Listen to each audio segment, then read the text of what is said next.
Welcome back to We're Having Fun. I'm Mark. Hello. Hi, I'm Krista. We're back, baby, with another episode. Yeah.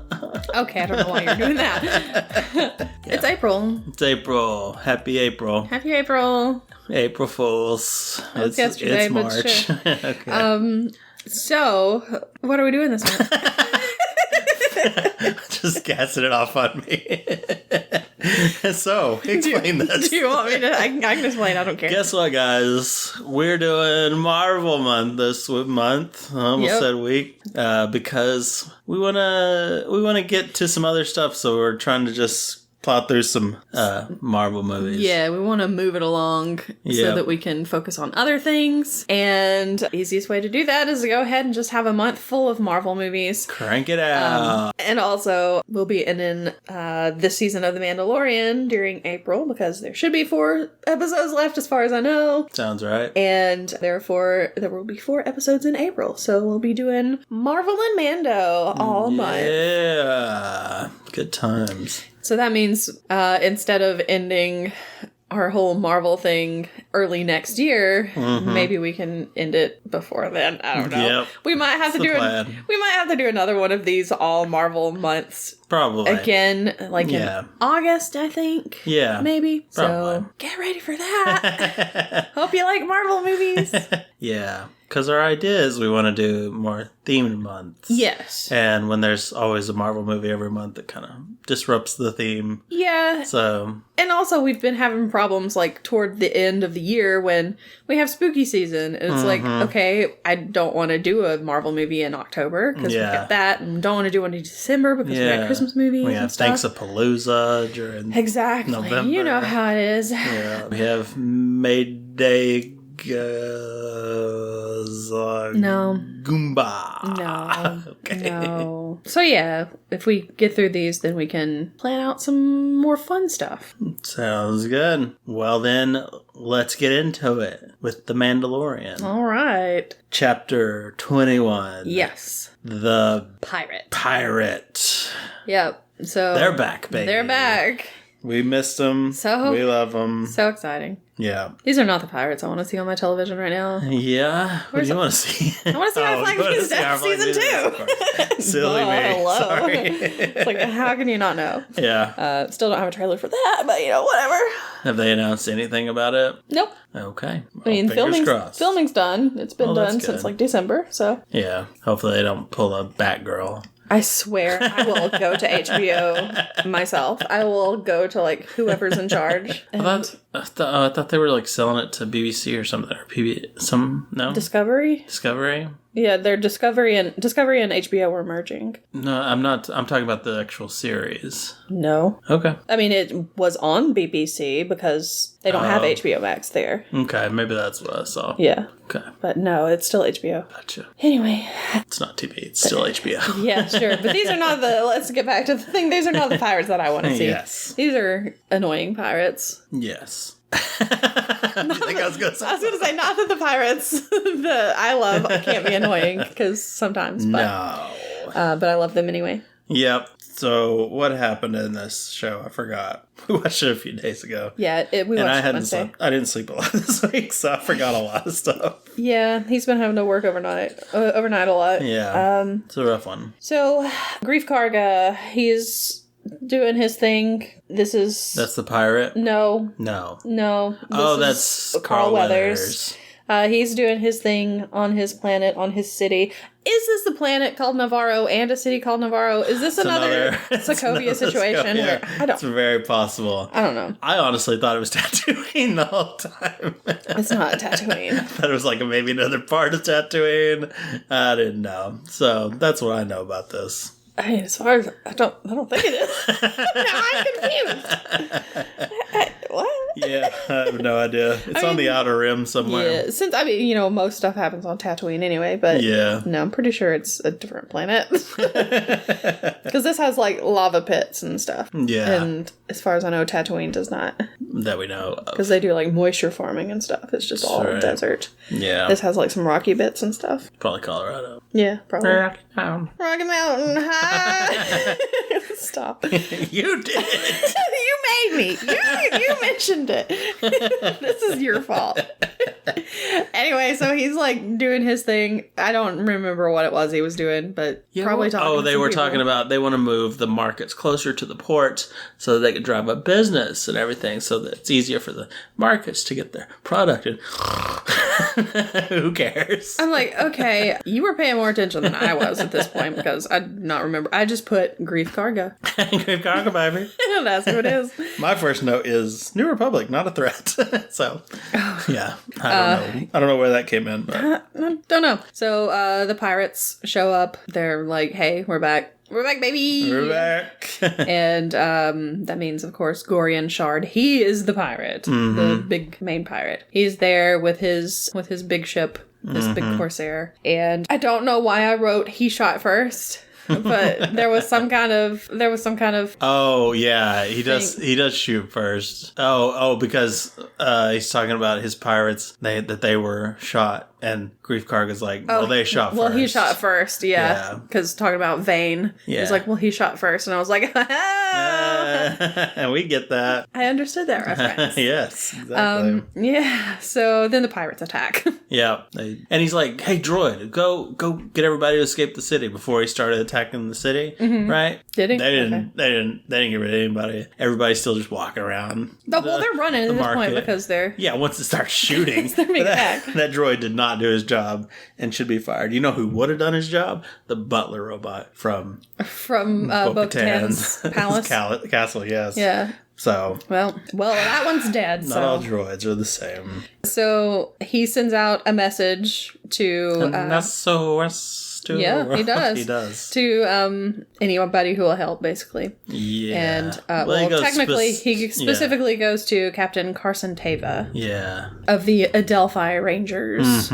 And this is the guy that we've seen. We've seen him several times. Yeah. He's like, he's always coming up on Mando and being like, dude, you're not supposed to be doing this. Where'd you get that ship? Yeah, exactly. I'll take you in. Here, let me help you out. Oh no, you're being attacked by spiders. We'll just pretend this never happened and stuff like that. So he's one of those guys. Yeah, he's a good boy. Yeah, I like him. Yeah. And he's alright. He's at some kind of cantina place or whatever. And he is talking to some other guys there. One of the guys that shows up, I cannot remember the character's name. They don't actually say the character's name, and I had just happened to see it online because I was like, I don't know how you thought I was supposed to know that. I've never seen Star Wars Rebels, but that's what it's from. Okay. And I do not know the name. Oh, well. And I'm mad at myself for not knowing it. But yeah, they've been bringing in characters from like Rebels and Clone Wars and stuff like that. And when you don't watch those shows, then you don't know who these people are. Yep. So Zeb, that was the character's name. So Zeb name. came up and talked to him or whatever. And I was like, cool, don't know who this is. All right. So anyway, that guy's there because they've been bringing in some different characters that have never been in live action before. Yep. But like I said, I don't know him, so... Nope. Doesn't help me. So anyway, Captain Teva, he's like, I'm gonna go see if I can get the New Republic to help. So he heads off to Coruscant, and he goes to talk to Tim Meadows. Yep. So I was like, what? What's he doing here? He plays a lot of authority roles lately, apparently. Like he was principal in like the Mean Goldbergs. Girls? Oh, he was in Mean Girls, yeah. Yeah, so, yeah. That's what I thought you were going to say. No. Anyway. Yep. So that's interesting to see him. I haven't seen him in much lately. Yeah. I don't watch the Goldbergs, so. I haven't in a while, but I remember he was there. And the spin-off show, I think he also was the principal. Anyway. Okay. But yeah, he's there. He's trying to talk him into sending out some... Oh, you know what? He was the counselor in one of them. And then I think he was the principal in the other one. Anyway, go ahead. Okay. Didn't want those Goldberg fans coming after me. Don't come for me, Goldberg fans. Settle down, guys. Oh, boy. Goldberg! No, I'm just thinking of Mighty Ducks. Yeah. So, yeah, he's trying to talk him into sending somebody out to Navarro to help out because, this is bad. Yeah. And then Elia Kane, the girl from the other episode that was set on Coruscant a couple of weeks ago, she shows up and I was like, dang it. Yep. I don't want her around. I mean, nothing against the actress. I just don't like this character. Yeah. Which I'm not supposed to like this character. Yeah, she's the bad guy. Yeah, so she shows up and she's like, oh, but they're not part of the New Republic, so I guess we shouldn't help them. They're an Outer Rim, yeah. They should have signed the treaty or whatever. Yeah. The reason I don't like to see her character is it just reminds me how stupid the New Republic is. Oh, yeah. And how bad they are at their job. Yeah. And, we'll find out more about how bad they are at their job later. So, yeah, we'll get there. Okay. Because I'm like, I don't remember. So Tim Meadows is duped very easily. Yeah, he's like, oh, yeah, so we're not going to do that. Yeah. And so Teva's like, well, guess I'll go do something myself. Yeah. He drops some kind of line as he heads out. I can't remember what he says. I don't know. It was probably real cool, It was good, though. Oh, man. I lost my mind. I really do like him, though. I'm not trying to make fun of him. I like him a lot. So he goes to find help elsewhere. Because he can't get the other pilots and stuff. Yeah. He can't get, like, a squadron to go out and check things out or anything. Right. So he's like... Can't even get back up. Yeah, so he's like, I'll just find somebody else to help me. So he goes out. He shows up where the Mandalorians are, of course, on that planet. Like, how did you find us? We're so sneaky. Yeah. So good at hiding. Really? Are you? Like, you're blowing up stuff all the time. Shooting your guns at the lake for no reason. Like, you're not really hiding, guys. But, I mean, they're on a desolate planet, so I guess they just think nobody's going to look there. Guess so. But who's the one who rats them out? He had an inside man. It was R5. Yeah. I forgot about R5, and I was like, who did rat him out? Yeah, I was like... Bo-Katan? Bo-Katan? Did you turn on him? No. Or I thought maybe what's her name? The Forger. The armor. Yeah, I thought maybe she was in league with him, like, all sneaky-like. No. It's R5. Like, it's literally the only droid that they have there. Yeah. And it's because it's the droid that came from Amy Sedaris. Uh-huh, yeah. So. Yep, but yeah, got him. R5's like, beep, beep, boop, it was me. Gotcha, asses. He deuced out of there. That's for sending me in there to that cave. I was scared and you made me go anyway. I hate you. You're not my dad. Don't hit me, please. So anyway, he's like, so this is the problem. This is what's happening. Yeah. Can you go, like, check it out? Mm-hmm. And Mando's like, man, I guess, because Grief Karga is, like, my buddy and everything. I guess I'll go. But we got to try to get everybody else on our side. And he's like, okay, well, I'm going to leave you to it. I'm heading out. See you guys never. I don't know. Yeah. So he's out of there. And then they have, like, this big council kind of thing. They're all sitting around. There's a bunch of background people. We're talking about... We're important to the We're story. so important. Oh, wow, he makes really, really good points. His armor's cool. Yeah. So Mando gets up. Grogu. So Mando gets up there. He tells, he's like, we should go help him out. That's what Mandalorians do, I guess. Mm-hmm. And yeah, Grief Karga, he wasn't really the best guy, but he's turned a new leaf and everything. And he's offered land on his planet, and I say, hey, we can go take that land and not be in the shadows anymore. Exactly. And so he's like, but that's all my speech. I'm gonna sit down. And then Paz Vizsla gets up and it's like, oh no, this guy. It's good. And so he starts talking and everything, and then he's like, but Mando helped us out. He's been doing all this stuff. Maybe we should do what he wants and everything. And so he's like, I say that we should help out. And so everybody's like, yeah. Solid points. Okay. I say we let him go. I say we let him go.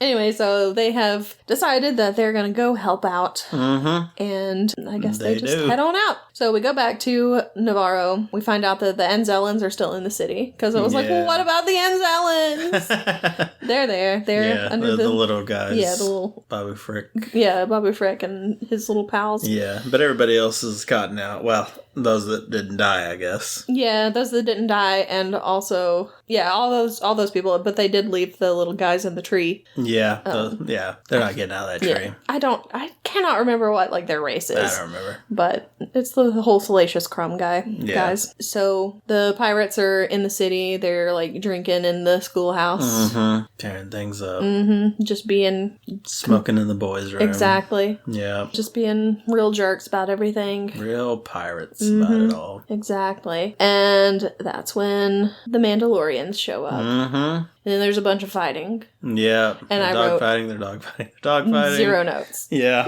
During this part. Because it was like, okay, and then they're fighting some people. Yeah. And everything. Yeah. And that's pretty much They pretty much win. Like, it's really... Nothing really that interesting happens. Like, Mando pulls the enemies away, then Bo-Katan comes in and starts blowing stuff up. And... Yeah, at one point, they're being shot at by some, like, this guy up, like a sharpshooter kind of thing, a sniper in the top of the tower or whatever, and the armor shows up and just takes them all out. Yeah, she knocks them around with the hammer. The hammer. They shoot the little Salacious Crumb creatures. And then later, as soon as creatures like turn on. Yeah, as soon as the Mandalorians show up, they're like, "Hey guys, they're over here. They're gonna ambush you."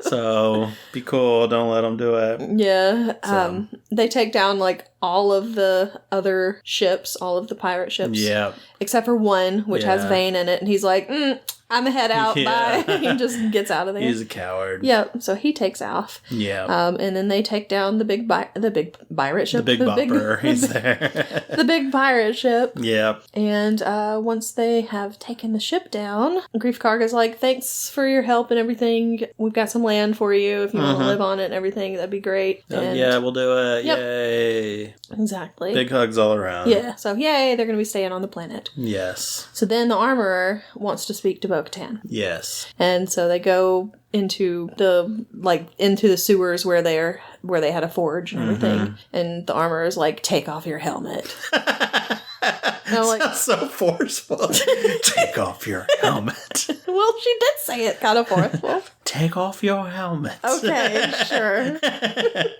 Take off your helmet. Whatever. So Bo-Katan's like, I literally just like... Yeah, like, guys, I'm trying here. It's like, what? You made me part of your organization again. Like, if you want me out so bad, just tell me. Yeah. She's like, I will take it off at any point. I don't care, because I don't, whatever. But I thought that I was trying to be like part of you guys. Yeah, I was being nice. Yeah. So she does take it off, and... Then the armorer's talking about the mythosaur, how it's a sign that the next age is upon them, and they need to unite the Mandalorians. And Bo-Katan is kind of the bridge between the two different factions or whatever. She's lived both worlds. Yeah. Although she's only lived with them, like, very briefly. Yeah, but I mean, before, like, Mandalore went down, she probably was... I don't know. More... Maybe. Regular. Like, I don't know, regular. But, okay. Whatever their traditional values are. Yeah. So then they decide that it is time to retake Mandalore. It's like, okay, well, they have a direction now. I guess they're going to do that. But I'm like, are they just going to do it all in the next episode? The next episode. Like they did last time. I swear. Who knows? But then we see that Teva is out. He's just flying around. Yep. He's heading back, whatever. Middle of nowhere. Yep. Middle of space. Yep. And he just so happens to run into a freaking destroyed little transport ship. And it was Moff Gideon's transport one ship. that he was thinking about the other day. Like, did Moff Gideon make it to trial? Oh, everybody says he did. Yeah, he did not. A bit convenient. Yeah. But yeah, there was an extraction.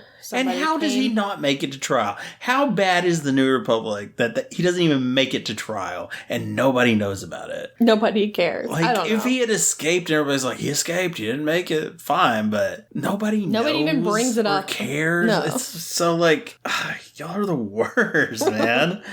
I hate it. Just, I don't know. I don't need a New Republic. Just have Grogu take care of everything. Grogu and the Mando. So anyway. They're my Republic. Oh my gosh. So he sends in a little drone thing to check everything out, and they see something embedded in the hull of the ship, and it's Beskar. So the Mandalorians took Moff Gideon. Probably not. Or were they framed? Probably. Because that's like what immediately comes to mind. It's like, oh, well, obviously somebody did it and they want it to look like it was Mandalorians. Maybe it was Bo-Katan's old buddies. It could have been. They looking for work or something. Maybe. I don't know. Who knows? But that's it. That was the episode. That's it. So I guess they're going to go back to Mandalore. Yep. At some point. And they're going to have to figure out who did it. Find Moff Gideon again. Mm-hmm. I'm not really looking forward to that. I don't care.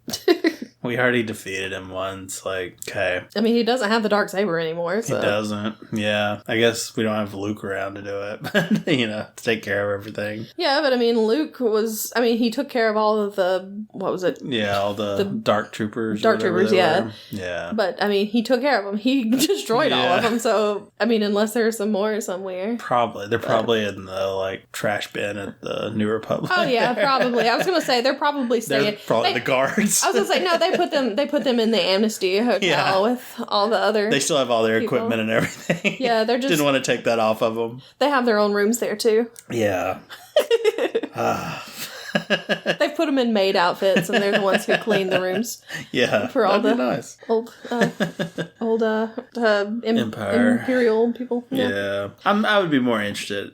Just keep it with the Mythosaur stuff and the Mandalore. I'd kind of be just more interested if we're just looking at retaking the planet. Yeah. Reestablishing their stuff. I honestly really don't need all this Empire stuff. Yeah. So I don't know, man. I don't know. Okay. All right. Well. That's it for that. Yeah. Let's move on to Ant-Man. Yep, we watched Ant-Man. We did. Ants. I love that little promo. All right.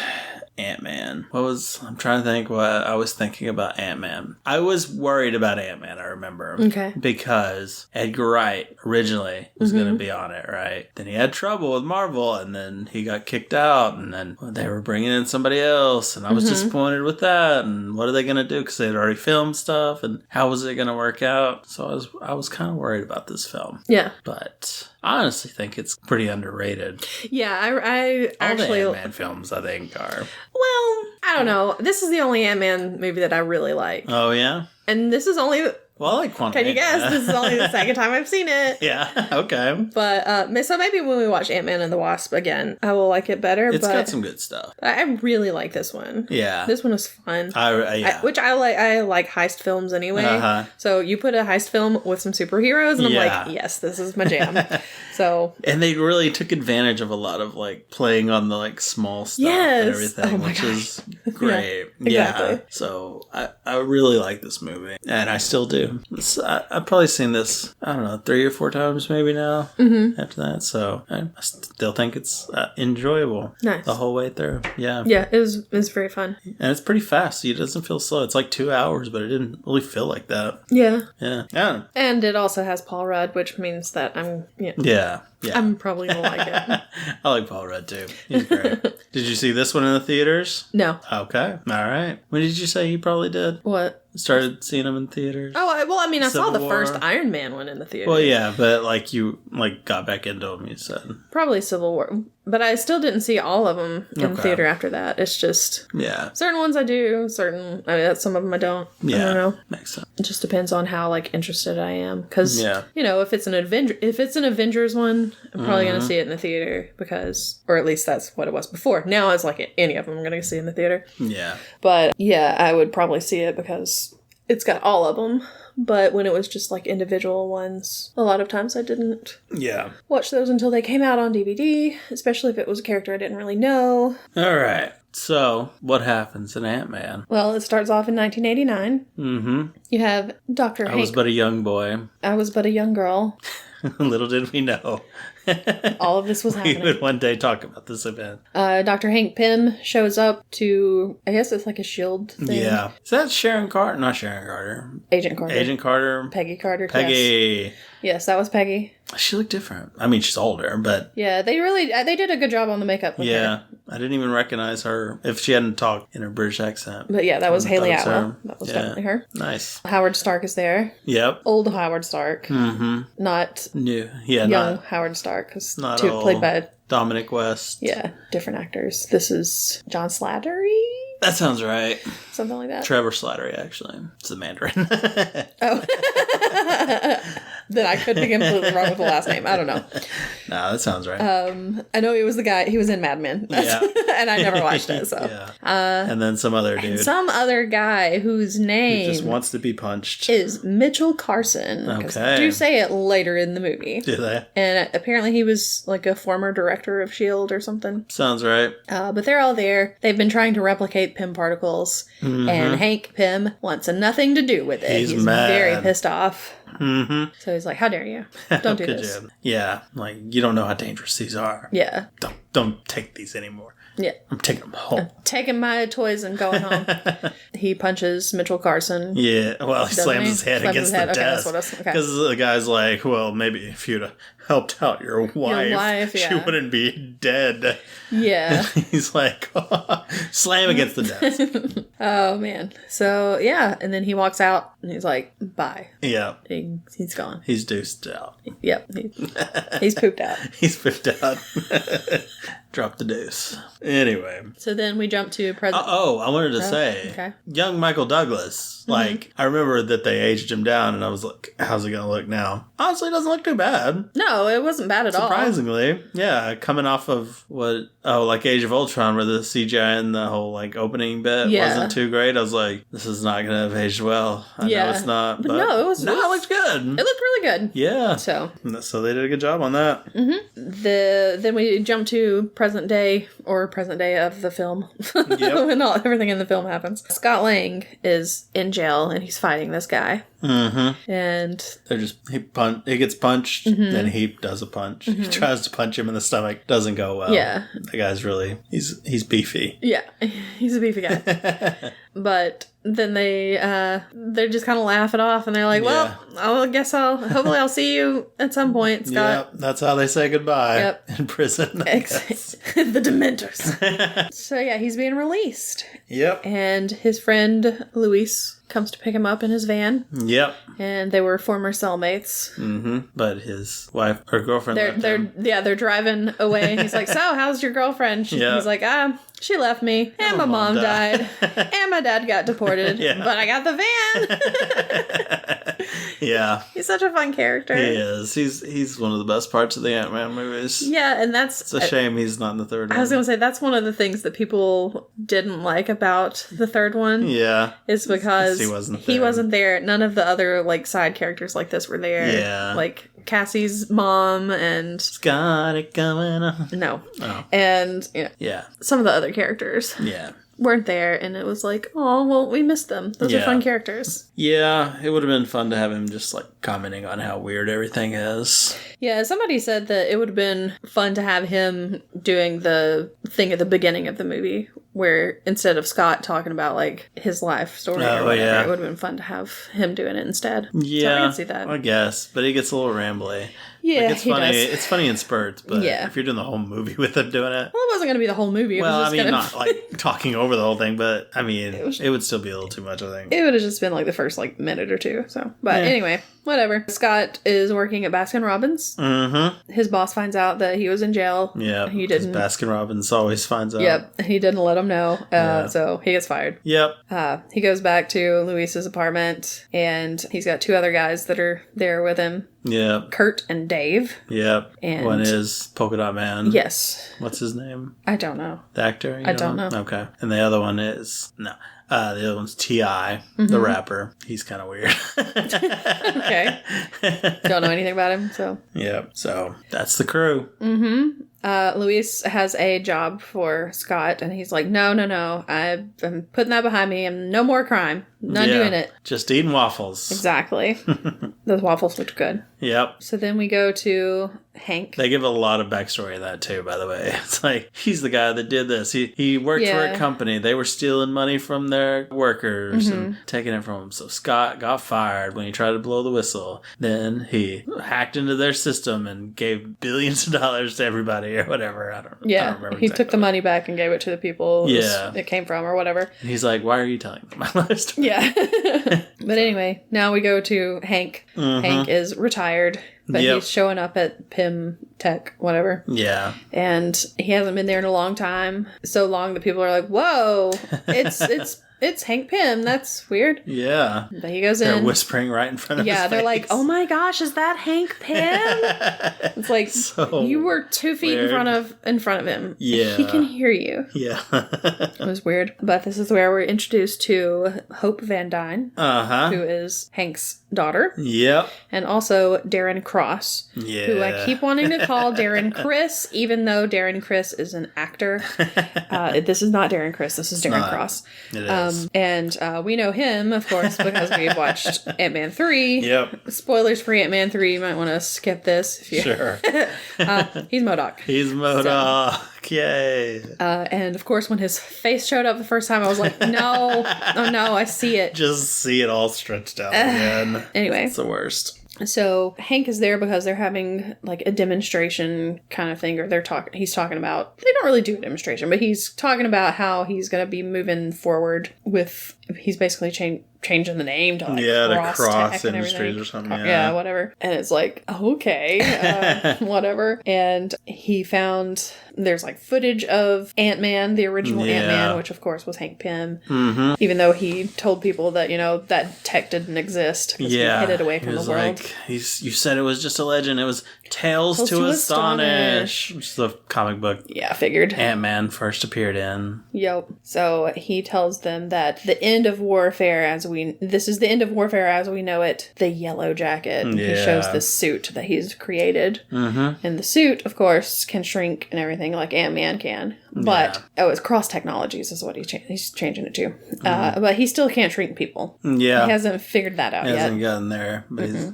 got a lot of guns on that suit. Mm-hmm. And Yellow Jacket is Hank Pym's kind of like evil persona, kind of. When he kind of started losing it, he went to Yellow Jacket. I think he was Yellow Jacket when he slapped Janet in the face. Yeah, that makes sense. Yeah, it was a real weird time. But yeah, so Yellow Jacket, not the best version of Hank.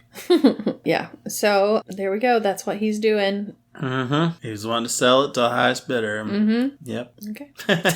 Which that old shield guy is there. Yes. The one we saw with Carter and Stark. Yep, he's there. Yep, and he's interested. Mm-hmm. Then we go to back over to Scott. He is at Cassie's birthday party. Cassie is his daughter, of course. Yep. And he brings her a present.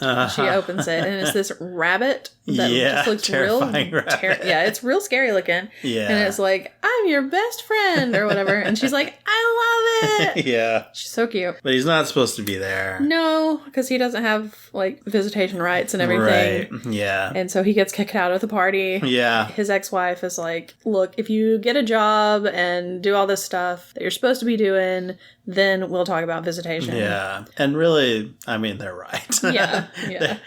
We're supposed to be rooting for him, man, but they're correct. He needs to set that stuff up. That's not cool. Yeah. You're just going to kind of screw with the kid. So. Yeah, but I mean, we're supposed to feel sorry for him because, he loves his kid. You want him to be able to see her. Mm-hmm. Not necessarily have her himself, but at least be able to go to her birthday party and, like, celebrate with her. Yeah, but you got to set it up beforehand. Can't just show up. Yeah. So, he gets kicked out of the party. Mm-hmm. And he hits the horn of the van as he's leaving, and it makes a little tune. And Cassie's like, oh my gosh, this is great. My dad's the best. I love everything about this. Yep. She's so cute. She is really cute. With her little missing front teeth and everything. Oh my gosh. So, back at Cross Technologies, there's a guy there named Frank during, like, the whole presentation thing that Darren Cross was doing. He was like, this seems stupid or whatever. I can't remember exactly what he said. I don't think know about this. Yeah, this doesn't sound correct or whatever. Yeah. And so... he's worried about it falling into enemy hands. Yeah. Frank, of course, was played by the guy who is Nancy and Mike Wheeler's dad in Stranger Things. Yep. Because I was like, is that Mr. Wheeler? Yes, it was. Yep. He is in the bathroom. Yes, he is. Darren Cross is also in the bathroom. Cross confronts him and is like, why you don't like me? Why don't you like what I'm doing? Yeah. And he's like, it's dangerous or whatever. He's like, yeah, it is. And then he shoots him with this little ray gun thing. Yeah. Turns him into goo. Yeah. Which is what happens when you try to turn... when you use that shrinking stuff. Yeah, when you try to shrink people. Yeah. turns him into goo. Yep. Or actually just any kind of life. Yeah. Because we find out later that it does it for other things too. Yeah, does it to a sheep later. It's yeah. So he turns him into goo and then he picks him up and he flushes him down the toilet. So bye, Frank. That was gross. Yep. Darren takes Hope out to dinner. They're talking about Hank and how he was a bad dad and he was a bad mentor and all this stuff. And you can kind of tell that Hope's kind of like, there's something wrong with this guy. Yeah, this guy's kind of crazy. There's something wrong with him. Can't put my finger on it. Yeah. So then Scott, he's trying to figure out how he can get Cassie back. Yeah. How he can see Cassie. He can't get a job. No. He's got no money. Yep. It's going to take him like over a year to be able to even see her. Yeah. So he's like, I got to figure out something fast to get this done because I can't go that long without seeing her. Yeah. So he goes to Luis and he's like, oh, all right, I want to know about the job. So this is where Luis gets to tell his story. We get a Luis story. Yes. These are so fun. Yeah, they're great. There's only like 2 of them in the movie in this movie, which is perfect amount. Yeah, it's great. So he tells it, and the people are like talking along as he's doing the dialogue and everything. It's a very drunk history kind of thing. If you've ever seen Drunk History, yeah, I love Drunk History. So yeah, that's great. He talks a lot, very fast detail, very chatterboxy. Yes. So he always starts off too with like something that has nothing to do with the actual story, and it's like no, just tell me the details that I need to know. So yeah, he gets through the whole thing. We find out that there's an old man who has a safe and he's going to be gone for a week. And so they're like, all right, we're going to go get whatever's in this safe. Yep. So that's what they do. They head out. He disarms the alarm or whatever. He's got like 20 minutes to get in, get the stuff and get out. He's a cat burglar. He's very nimble, very spry. Yes. Does a good job. Yep. So he gets inside. He finds the safe. There's a fingerprint lock on it. Well, the door in front of it has a fingerprint lock. Yeah. And then the safe is later. Whatever. Yeah. So he has to like find a fingerprint, do all this stuff. Makes a mold out of like super glue and stuff. Yeah. Heated up super glue and everything, and then he uses that to get in. Yep. And then inside there's a Carbondale safe from 1910. It's like built out of the same thing that like the Titanic was built out of or whatever. And that worked out well. Yeah. I mean, it was supposed to be the ship of dreams. It was supposed to be unsinkable. The safe of dreams. Yeah, exactly. I guess it was the stuff that the safes on the Titanic were made of, maybe? Or maybe not. I don't know, because they said something about the iceberg, and then he uses ice to get rid of it, to break it open. True. Because he freezes the mechanics inside of it and everything, and when the ice expands, it expands the steel. It's like he had all that stuff, I guess. I guess, you come prepared. But I guess so. Still. But, it's a lot of stuff. He had liquid nitrogen just with him in his bag. Okay, sure. Like, just in case. So he gets into it, it busts open and everything, and he gets in there and he's like, there is nothing in here. There's an old motorcycle suit. Yeah. This is a waste of time. But he takes it anyway, because he's like, you never know. Yeah. We find out if they wanted it, I'll take it. Exactly. We find out that Hank is watching the whole thing. Being real creepy about it. Yep. So then back at at Cross Technologies, this is when we see the lamb that gets turned into goo. Yeah. It's like, oh, poor little lamb. Poor guy. Then we go back to Scott in his apartment, or the apartment with Luis, whatever. He puts on a suit. Yep. And gets in the shower. Yeah, he gets in the shower. He doesn't really know what he's doing, but he turns himself small accidentally. Yeah. He's like, what does this button do? And whoop, there he goes. Thank goodness he put that helmet down before he did it. Oh, yeah. Or else that would have been bad, because he would have turned into the goo. If you don't have proper protection, that's what the helmet's for, so it doesn't goo you. Okay. That'll goo you.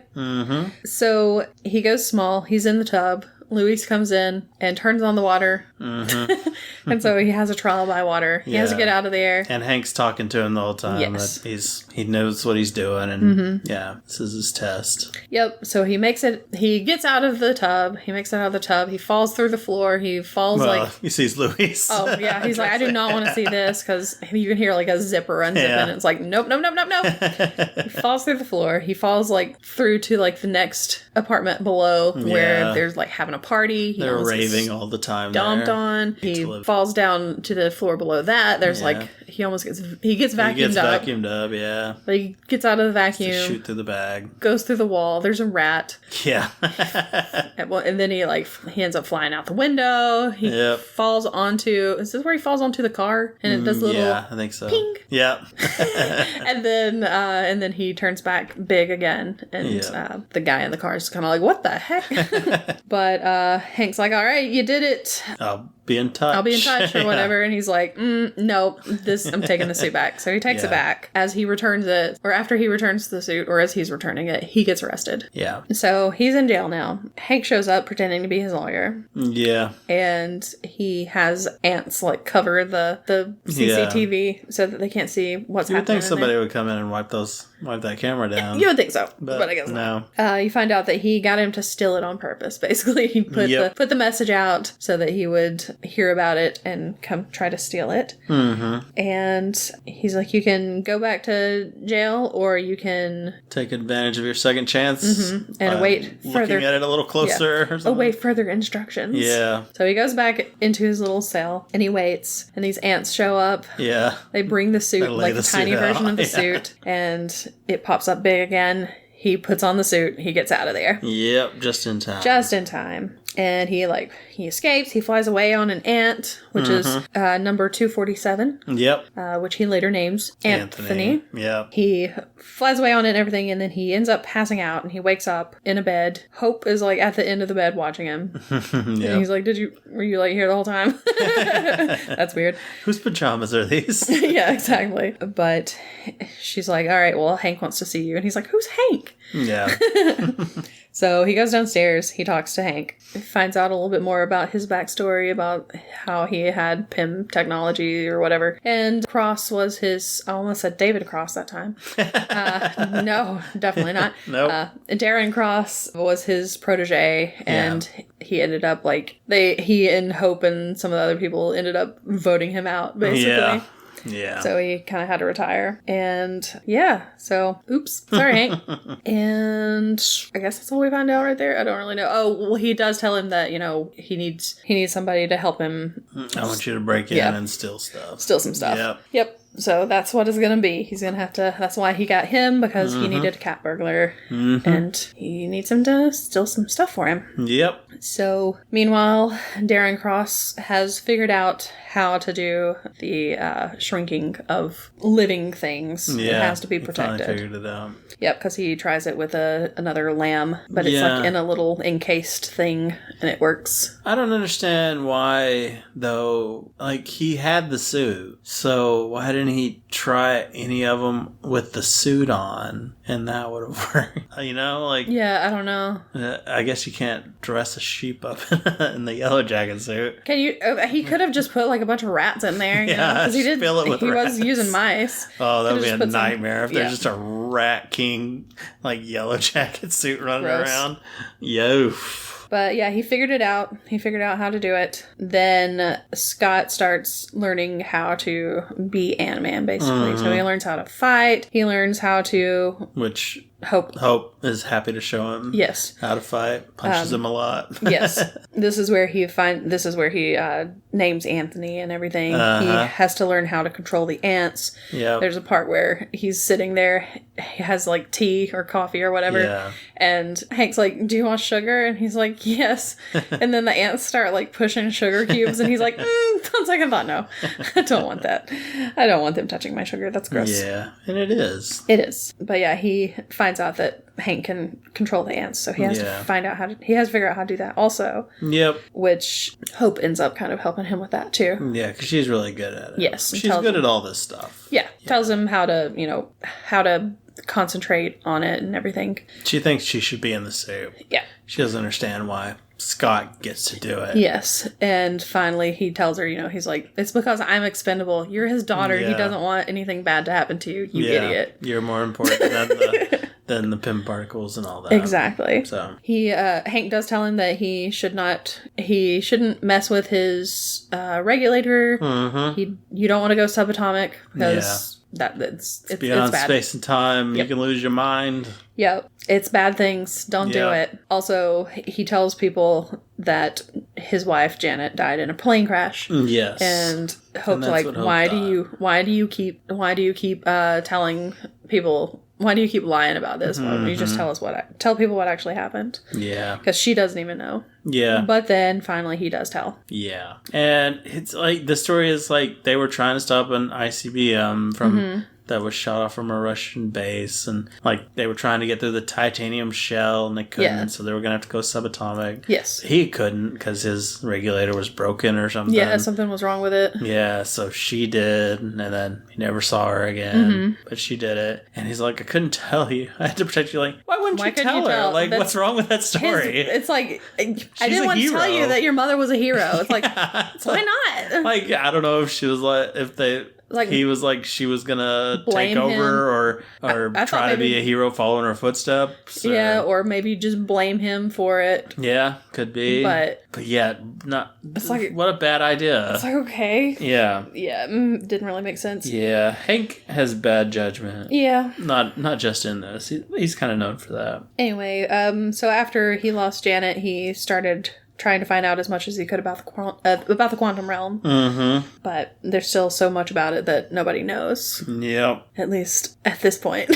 Yep. They start making their plan about how they're going to get in there and everything. They need this piece of Stark tech, basically. It's in some old facility in upstate New York. Yeah, it's just an old storage facility. Yeah. So he's like, you've learned all this stuff. This is your first, like, big thing that you're going to have to do. So we're going to send you off. You can grab this for us. Yeah. So they're on a plane and everything. He's got a bunch of ants with him and stuff. And they go through, and as they come out of the clouds from up above, he's like, excuse me?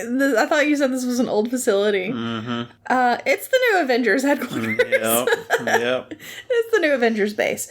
So they're like, okay, abort, turn back, don't worry about it. But he goes on, and it's not, there's somebody home. It's Falcon. He's there. He's there. And he can see him with his little goggles. Yep. So they start fighting and everything. And he introduces himself. He's like, I'm Scott Lang. Hi, I'm Scott. Nice to meet you. Hope's like, did he just say, hi, I'm Scott? It's like, yeah, he did. It talks, I'm Ant-Man, I can shrink, all this stuff.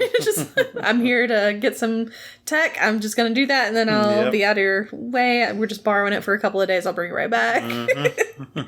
And Falcon's like, no, I can't let you do that. So they fight. He does manage to get inside of one of the storage places, and Falcon follows him in there, but then Falcon gets tossed out. Yeah, Ant-Man's in his suit. Yep. Taking apart wires and stuff. Yep. Taking him down. Yep. So he takes down Falcon. And Falcon's like, don't let Captain America hear about this, please. Yeah. So he got the tech.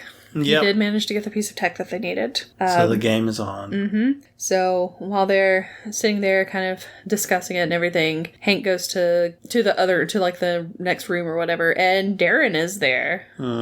He's just waltzed right into the house because front door was open, apparently. Was unlocked. So why not? Don't believe that. But... Like, okay. So yeah, he goes in there. He's talking to Hank. And there's just plans laying around everywhere of their whole thing. Yeah, of everything. Come on, guys. Exactly. So Scott has to like control the ants to get them to like roll up the plans and move it out of the way and everything. So Darren leaves because he's like, I figured everything out. I'm going to do a demonstration. I want you to be there. And he's like, sure, I'll be there. So he leaves.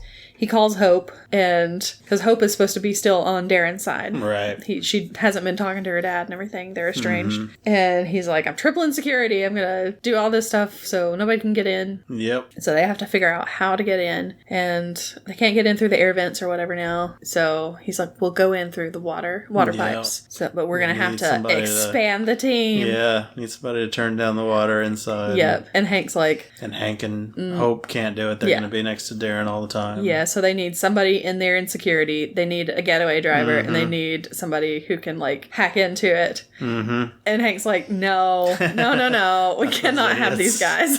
But no, that's what they do. They get Luis and Dave and Kurt. Yeah. That's their team. They're in there now. He also, before all of this goes down, he goes to see Cassie while she's asleep, and he sneaks in, and he kisses her forehead, and that's pretty much it. Yeah. It's like, okay, kind of weird, kind of creepy, but... Yeah. The way he, leaned in was, brought his head down. He led with his chest for some reason. Who knows? Anyway, so it is the night of the demonstration. Luis has a security guard suit. Yeah, he has access to the building. Mm-hmm. So he goes in. Scott is ready to go into the water system or whatever. Mm-hmm. Everything seems to be going off without a hitch for the most part. They turn the water level down. Yeah. Luis has to take out a guy, though. He does, but oh well. Yep. But he does manage to turn the water level down, so Scott gets in, and they put, bombs, explosives, and stuff. Mm-hmm. But then, who happens to be there is the police. Oh, yeah. We have not mentioned Paxton, who is Scott's ex-wife's husband. Now, yeah. And he is a police officer. Mm-hmm. And he and his partner are there because they saw Hank Pym, who was pretending to be Scott's lawyer. Yeah. And they're like, but this is Hank Pym. Yeah. He's kind of a big deal. What was he doing there? So they go to talk to him because they see him. So they go to talk to Hank, and Hank's like, I have to get in there because if not, it's going to be the end of the world, basically. Mm-hmm. And they're like, yeah, whatever. Yeah. But Dave sees all of this happening, and he's like, I can't let him arrest Hank Pym. I'm going to do something. So he goes and steals the police car, and they take off. Take off after him. Down the road. Yep. Hope goes in. She puts the Stark Tech where it needs to go. Mm-hmm. So she's good to go. And then, he wrecks the police car. The police find it. He gets back to the van, and one of them hits the horn. Well, it's him, yeah. He was celebrating, throwing his arms around, and he hit the horn. And he hit the horn, and the horn goes off. And of course, Paxton's like, that sounds familiar. I know that horn. Because he heard it earlier. Mm-hmm. So, inside of the facility, Scott is in there with the ants. He's in the server room, and with all the crazy ants. Yeah. Who are the ones that can, conduct electricity. Yeah. So, he sets them going. They fry the servers. Mm-hmm. And delete all the backups. Yes. So, we find out that Darren Cross is going to give all of the tech, or not all the tech, but all the suits to Hydra. Yep. And he's like, well, they're not as bad as they were before. And it's the guy that was in the meeting with Stark and Carter earlier. Yep. So we don't he's like bad. Him. But he's like, you're going to have to pay me for the fuel. I'm going to give you the particles, but you got to pay me for them. Yep, exactly. So Scott has to go, he's trying to steal the Yellow Jacket suit, which is in this little glass case thing, But the way down into it has lasers, and so he has to not hit the lasers, basically.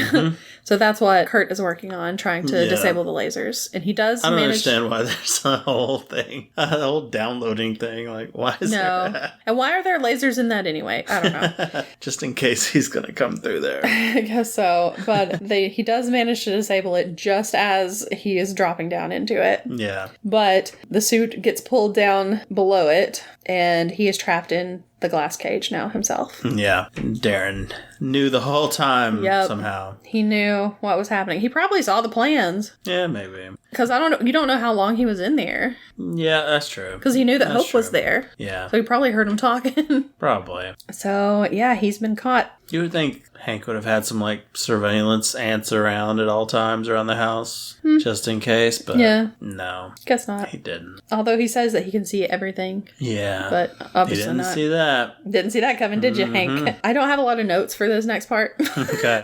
Because there was some fighting in the room. There are a bunch of guns that are drawn. Yeah. Some ants get loose at one point. I don't know. Hank gets shot. Yeah, well, so Darren was gonna have the guys shoot Hank, and then Darren was like, oh, no, I'll shoot you myself. Yeah. And then Hope grabs a gun. Yeah, grabs a gun. And is like, don't do this, you're crazy. Put down the gun. Yeah, but he's not going to, but the ants are coming in, and they stop the gun from firing. Yes.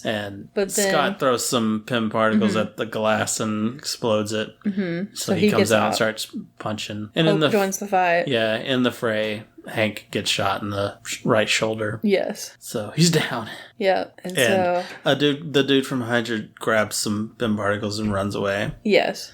and we never see him again. And he just has some particles out there somewhere. So, yeah. So far, it hasn't come back for anything, but it's out there. Who knows? So, Darren Cross gets out, and he leaves guards in front of that room. He's like, shoot anybody who comes out. So, of course, Scott goes out. They start shooting at him, but he's got his suit. He can get away and everything. Yeah, fight him. He takes him out. Luis helps him and everything. They take those guys down, and he heads out to try to stop Darren. And he's like, Luis, get out of the building. It's going to explode. Yep. Darren's getting a helicopter. Hope's like, how are we going to get out? And Hank's like, I got it covered. A keychain. He has a tank on a keychain that he's had the whole movie. Exactly. So they get in the tank they make it big. Yeah. They get in the tank. Yes. And they go out through the side. Just drive out the side of the building. Did not caring if anybody was down there. I'm just going to drive out there and crush anything I land on. Yep. Tank just flies out of the building. Yep. Darren gets into the helicopter. They're about to take off, and here come all the ants. Of course, Scott is on Anthony. Yep. And Darren just starts shooting randomly, pretty much, at the ants. And one of them hits Anthony. Oh, so sad. It is. I was like, Anthony, no! It's the saddest death in the MCU by far. So Scott falls off. Sorry, Iron Man can't hold a candle to Anthony. So Scott falls off and he lands on another flying ant. And he looks back and all you see is Anthony's wing falling to the ground. It's like, no. So then they have like this fight inside and kind of outside of the helicopter. Scott almost falls, but he gets back in, and when he gets back into the helicopter, Darren is there and he's wearing the yellow jacket suit. Yeah, Darren's just been shooting at everything. Just wildly. It's kind of his deal. He just likes to just randomly shoot at stuff. So he's been killing his own guys. It's like pilots and everything. Yeah, he's just shooting everybody. They get trapped into. Both go small, and they get trapped in a suitcase that flies out the window, and Scott accidentally gets a song started on the phone because there's a phone in there, and so like Disintegration by The Cure starts playing. It falls into a pool in somebody's backyard where they're having just a nice cookout. This family, and of course Darren jumps out in his suit and he starts just destroying everything because they're like, call 911. He just like shoots their phone. It's like, oh my god, dude, stop it. He's crazy. So Scott comes out. They start fighting and everything. They're going back and forth between big and little, and Scott grabs a ping pong paddle and just smacks Tiny Yellow Jacket, and he goes straight into a bug zapper. Yep. But then, of course, who shows up? Those police. They're the police. Worst. It's Paxton and his partner. So annoying. And so they take Scott. They're in their patrol car. He can't change because he doesn't have his helmet on. Because they took his helmet off of him, of course. And then they get a thing over the radio, a message on the radio saying the address where Cassie is. Cassie and something's going down. Scott's ex and everything. So Yellow Jacket's going after Cassie. Which, who called? What do you mean, who called? Well, I mean, Yellow Jacket was just appeared in her room. Well, I would assume the mom. Did she know? Did he go through I would have figured he would just fly in the window or something. I don't know. Whatever. It doesn't explain. But somebody calls. There. And he's there. The bee. Yeah. The bee attacked her. And this is where we have the best fight. Yeah. They really take advantage of the small environments and stuff. It's a lot of fun. Because Scott shows up, of course, and they start fighting. Yeah, and there's a little train going around some tracks. Yes. I guess she was playing with before he showed up. I guess so. Yellow Jacket is on top of the train, going around the tracks, shooting at Scott. Yeah. And some ants are attacking him. Pieces of the train are Scott's throwing pieces of train at him, and he's blasting them out of the sky and everything. Yeah. And then he somehow throws him onto the tracks. I forget what happens. He hits him with something. He hits him with an arch. Yeah. Knocks him over. And he knocks him onto the tracks, and the train is coming for him, and it hits him, and the train derails. No! Yeah. The train derails, and it's just like they go to the big shot. Yeah. And it's just a little toy train falling over. Kind of falls over. It's so funny. It was great. Oh my gosh. Poor Thomas, the tank engine. Then one of the ants gets hit with one of the PIM particle things that makes things bigger. I don't know what they're called. I never know what they're called. I mean, pin particles. I thought that the little disc thing had a name, though. Maybe. But I don't know. anyway, an ant gets hit with one of those, and so it turns into a big ant. Mm-hmm. And then Thomas the tank engine gets hit with another one and turns into a big train. It just flies off the ceiling. Yeah, it's like... the roof gets taken out. Yep. Crushes a cop car. Mm-hmm. So they keep fighting. They're dogfighting. Yeah. And Scott has to try to get into the suit so that he can stop it. But it's titanium. Yep. So he has to do the thing where he goes smaller than he should. Mm-hmm. He goes subatomic. Yep. And he goes through. He does manage to stop the suit or whatever. And that's when you see... He goes all crazy. Yep. And he ends up with a big head and little body going into the quantum realm. Yep. Oh, poor guy. So now we... Setting up MODOK. Yep. We didn't even know it. Exactly. I would have never thought that in my life. No. Anyway. I still wish I didn't think that. Yeah. So he gets down into the quantum realm, I guess, and there's not really anything there. It looks completely different than in Quantumania. Yeah. But whatever. Cassie's calling for him, though. Yep. He can hear, and he puts like one of those little discs into his regulator thing and manages to get himself back into normal size. He gets big again. So he went in and he got back out. Yep. Which, Hank's like, wow. Yep. Hank's like, wow, it's possible. So maybe we can get Janet back. Maybe she's alive. Yep. So they're talking about all of that at Hank's house. Mm-hmm. And Hope's like, well, I'll walk you out and everythking. And so they start and they leave. And Hank goes to open the door and they're kissing outside. Mm-hmm. Yeah. And they're doing a little kissy. And Scott's like, Hope, don't. She just threw herself. Kissing me. Don't throw yourself at me. My goodness, Disappointed in you, Hope. Yeah. And she's just like, oh my gosh, this guy. And then he has dinner with his ex-wife and his ex-wife's husband and Cassie. And they seem to be getting along. And Paxton, the cop didn't arrest him. Yes. He was like, yeah, it was just a technical glitch. Mm-hmm. Everything was fine. Yeah. So there was just trains and tanks flying out everywhere. So I guess they're like best friends now. So then we have, at the very end, we have another Luis story. Mm-hmm. He's talking about somebody he knows and some girl that he met who talked to an Avenger or something. Yeah. We see a bartender. They're looking for a guy. Yeah, we see a bartender. It's Stanley. Yep. So there was his little cameo. But yeah, the Avenger, of course, is Falcon. Mm-hmm. He's looking for other people, specifically someone who shrinks. Mm-hmm. So Avengers are looking for him. He was like, did you tell him you know this guy? Yeah. He's like yes. Yeah. So there we go. Yeah. Setting him up to become an Avenger. Mm-hmm. So then we have our mid-credit scene where Hank and Hope are hanging out, I guess. I don't know. But he takes her into this room where there is a wasp suit prototype that he and Janet had been working on. And he's like, it was made for you, basically. Yeah, so we were building it for you. Yeah, he didn't realize it at the time, but they were building it for her. And so she's going to become the wasp. Yeah. Then, of course, we have a post-credit scene with Cap and Falcon, and they have Bucky. Winter Soldier's in like a vice. Yes, his arm's in a vice. Yep. And he's like, well, we can't tell Tony. Mm-hmm. And but they need somebody for something. They don't really say what it is. I don't think. Well, he was just like, I guess it's just us, and he's like, actually, I know a guy. Yeah, because they even talked about the Accords before they even happened and stuff. So. Yep. Yeah, they're setting up the Civil War pretty heavy. So there we go. That was it. And that was the movie. Mm-hmm. Yeah, it was an enjoyable time. I liked it. Mm-hmm. Me too. All right. Well, let's get into our snack then. It's M&Ms Marshmallow Crispy Treats. This is another Easter candy. I like how you say another Easter candy, even though it's the only Easter candy we've done so far. Oh, yeah, I guess so. I thought we did another one. We didn't? Nope. This is the only Easter candy that we got.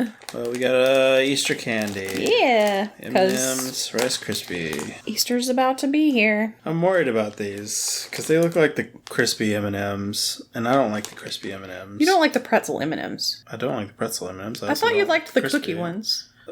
They were fine. Okay. But we'll see. I don't like the texture. The crispy ones. Very small. I don't know why these keep occurring. Can't even put all... This has an N. It doesn't even have a whole M. It's too small. Might have M's on them. Oh, good for you. I can tell by his face he doesn't like them. It tastes like something. They kind of taste like those sugar cookie ones we had. It tastes a lot like them. Like exactly like... Because I was like, I've had this before. They're not bad. They're not as bad as the pretzel and the crispy ones. Okay. They're like really sweet. They are very sweet. Which helps. But I mean, Marshmallow Rice Krispie treats are very sweet. Yeah. I mean, I'm not picking these over a Rice Krispie treat. Ever. Rice Krispie treats are amazing. Probably one of the best snacks. I'd give them a 10 for sure. Did you give them a 10 when we had them on the podcast? Probably. Did I? I don't know. Did you? Surely I did. They're so good. We can find out.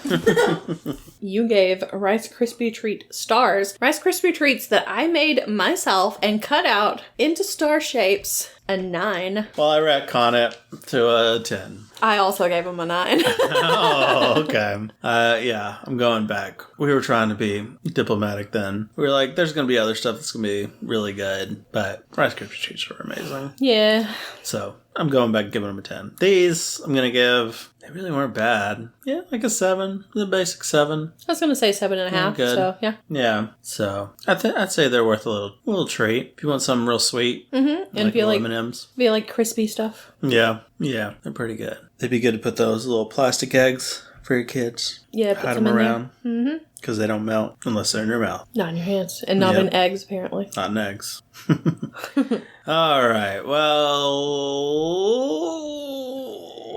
what did you think about Ant-Man? What's your favorite Ant-Man movie? Is this the one the favorite? Probably. Let us know on Twitter at HavingFunCast or on Facebook at HavingFunPod. Or you can send us an email to havingfunpod@gmail.com. All right. Well, go have fun. Enjoy your Easter weekend if you celebrate. And we'll see you next week. Goodbye. Bye.